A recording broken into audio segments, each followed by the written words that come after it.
Students, welcome back in this next video. Today we are starting a grammar topic.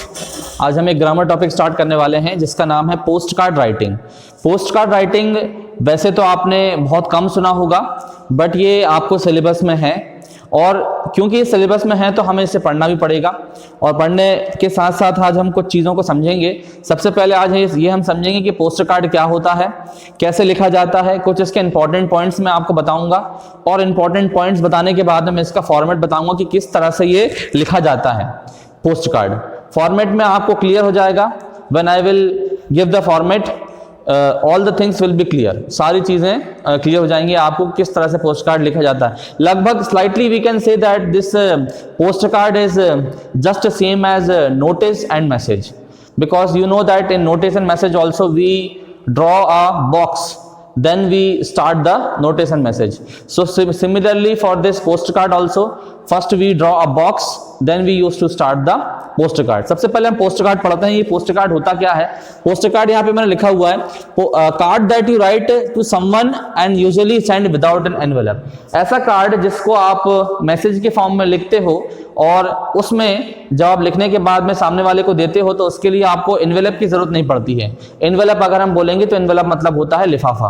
लिफाफे की जरूरत उसकी नहीं होती है, क्योंकि आपको नॉर्मली मालूम है, नॉर्मली हम लेटर वगैरह लिखते हैं, लेटर है या एप्लीकेशन है, कुछ और चीज है, तो उसके लिए हमें लिफाफे की आवश्यकता पड़ती है। बट पोस्ट कार्ड में लिफाफे की आवश्यकता नहीं पड़ती है, उसमें एनवेलप की जरूरत नहीं पड़ती है।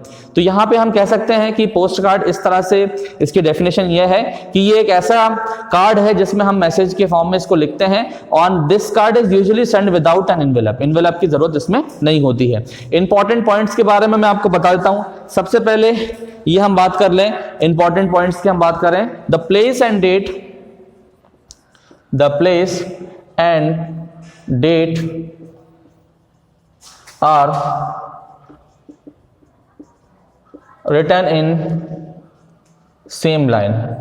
प्लेस और डेट जो है ये सेम लाइन में, एक सीक्वेंस इसका सेम रहता है और उसी लाइन में आप इसको प्लेस और डेट को लिख सकते हैं। एड्रेस ऑफ द सेंडर जो भी है, the name of the receiver's address, ये आपका रिसीवर्स एड्रेस जो है ये आपका साइड 2 में लिखाएगा। ये साइड 2 में आप रिसीवर एड्रेस आप लिख सकते हो, ठीक है। और थर्ड में जो है इसका सैल्यूटेशन,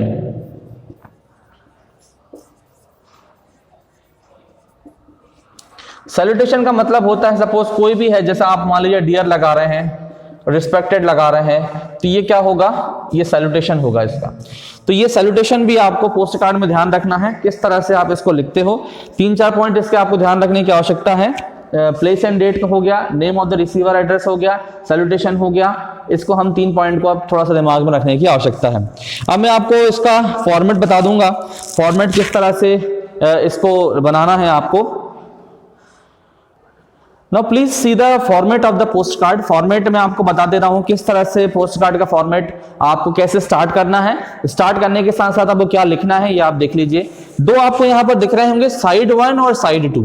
साइड 1 और साइड 2 में आपको बहुत सारी चीजें नजर आ रही होंगी। मैं साइड 1 से स्टार्ट करता हूं और आपको बता दे रहा हूं किस तरह से आपको लिखना है। सबसे पहले आपको प्लेस और डेट लिखना है। ये आपका होगा लेफ्ट हैंड साइड पे, आपको प्लेस और डेट को लिखना है। ये आपको ध्यान रखना है, ये लेफ्ट हैंड साइड पे होगा प्लेस और डेट। उसके जस्ट राइट हैंड साइड पे आपको कंप्लीट एड्रेस लिखना है। ये जो कंप्लीट एड्रेस होगा ये खुद का एड्रेस होगा। सपोज मान लीजिए यू, ये खुद का एड्रेस होगा, ये आप ध्यान रखें।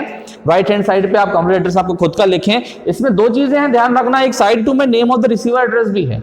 रिसीवर एड्रेस मतलब जिसको आप लिख रहे हैं उसका एड्रेस आप नीचे लिखेंगे और खुद का एड्रेस आप ऊपर लिखेंगे। ये आपको ध्यान रखना है, क्योंकि कंफ्यूजन इसी में ही है। मैं फिर से बोल रहा हूं, सबसे ऊपर आपका खुद का एड्रेस लिखेंगे और सबसे नीचे साइड 2 में जो दिया है राइट हैंड साइड पे कॉलम, ये भी 2 कॉलम है, एक लेफ्ट है और राइट कॉलम है, बीच में पार्टीशन है। तो जो राइट हैंड साइड वाला कॉलम है यहां पर आप जिसको भेज रहे हैं उसका एड्रेस आप लिखेंगे। सैल्यूटेशन में आप ध्यान रखें, सैल्यूटेशन में आप लिख सकते हैं डियर, रिस्पेक्टेड, आपको जो लगाना है डिपेंडिंग अपॉन द क्वेश्चन उसको आप लिख सकते हैं। कंटेंट आपका बिल्कुल वैसी का वैसी होगा, कॉमा लगा के आप यहां से स्टार्ट कर दीजिए और उसके बाद में आप यहां जाइए और बिल्कुल कंटेंट आपका कंटिन्यू रहेगा यहाँ पे। ये कंटेंट 2 पैरा में होना चाहिए। 2 पैरा में मतलब मान के चले आप 40 से 50 वर्ड आप उसको लिख सकते हो, और ये 40 से 50 वर्ड जो है यहां से खत्म होने के बाद आधा यहां पे आएगा और आधा खत्म होने के बाद यहां कंटिन्यू होगा। ये होगा आपका सेकंड बॉक्स में, साइड 2 में। साइड 2 में आपको सेकंड बॉक्स में लेकर आना है। बीच में मैंने पार्टीशन किया हुआ है। ध्यान रखना कि आपका आधा कंटेंट यहां पर आना चाहिए। ये जो आप कंटेंट लिख रहे हैं सैल्यूटेशन के बाद से, आधा कंटेंट आपका यहां आएगा और आधा कंटेंट इसमें कंटिन्यू होगा, क्योंकि इसलिए मैंने कंटिन्यूएशन लिखा हुआ है यहां पर, कंटिन्यूएशन ऑफ द कंटेंट। और यहां पे बीच में लास्ट में ये खत्म होने के बाद में आप कंप्लीमेंट्री क्लोज कर सकते हो। फेथफुली, ग्रेसफुली, ओबीडिएंटली आपको जो लगाना है उसके हिसाब से आप देख सकते हो। क्वेश्चन को आपको थोड़ा सा देखना पड़ेगा, ऑप्शनल है पर लगाना पड़ेगा। Name of the receiver address, right hand side वाला जो कॉलम है पार्टीशन के बाद में ध्यान रखना बीच में पार्टीशन रहेगा। ये राइट हैंड साइड पे name of the receiver address आप लिख सकते हो, जिसको आप लिख रहे हो उसका एड्रेस आप यहाँ लिख सकते हो। साथ में पिन कोड भी आप लिख सकते हो, पिन कोड जो भी है आपका वो आप यहाँ पे लिख सकते हो। और यहाँ पे साइड में आप एक स्टाम्प का भी बना सकते हो, ये आप स्टाम्प का कॉलम भी आप बना सकते हो। यहाँ पे सिर्फ स्टाम्प लिखने की आपको जरूरत है, ज्यादा उसमें कुछ करना नहीं है। ध्यान रखें एड्रेस, डेट और नेम वगैरह ये सब चीज क्वेश्चन में दिया है तो ठीक है, वरना आप बिल्कुल फ्री हैं, आप अपने हिसाब से उसको चूज करके उसको लिख सकते हैं बनाकर। इतना आपको काम करना है और इसके हिसाब से पोस्ट कार्ड आपका हो सकता है। दूसरे फॉर्मेट भी दिए हुए हैं, परीक्षा बोर्ड देख लें या कहीं भी और देख लें, दूसरे फॉर्मेट आपको मिल जाएंगे, बट ये बिल्कुल लेटेस्ट फॉर्मेट है। इस फॉर्मेट के हिसाब से आप करेंगे तो ज्यादा अच्छा होगा। साइड 1 साइड 2 के हिसाब से बिल्कुल मेंशन रहता है कि साइड 1 में ये है और साइड 2 में ये है, तो इस हिसाब से आप करेंगे तो आपका पोस्ट कार्ड बिल्कुल सही होगा। और यही मैंने आपको पोस्ट कार्ड आपको इस लेक्चर में आपको बताने की कोशिश की है कि पोस्ट कार्ड किस तरह से लिखा जाता है। शुरू में पोस्ट कार्ड मैंने बताया क्या है, उसके बाद में कुछ इंपॉर्टेंट पॉइंट्स बताए हैं और इसका फॉर्मेट बता दिया आपको किस तरह से लिखना है। कुछ आपको क्वेरीज वगैरह है या फिर जो भी डाउट वगैरह है कमेंट सेक्शन में हमें कमेंट कीजिए, हम आपको बताएंगे क्या उसका जो भी उसका निवारण है, हम उसको जल्दी आपको रिप्लाई देंगे। उसके बाद में हम नेक्स्ट वीडियो आपके लिए लेके आएंगे, जल्दी डायरी एंट्री का भी आपके लिए वीडियो जल्दी बनाएंगे। Till then keep watching.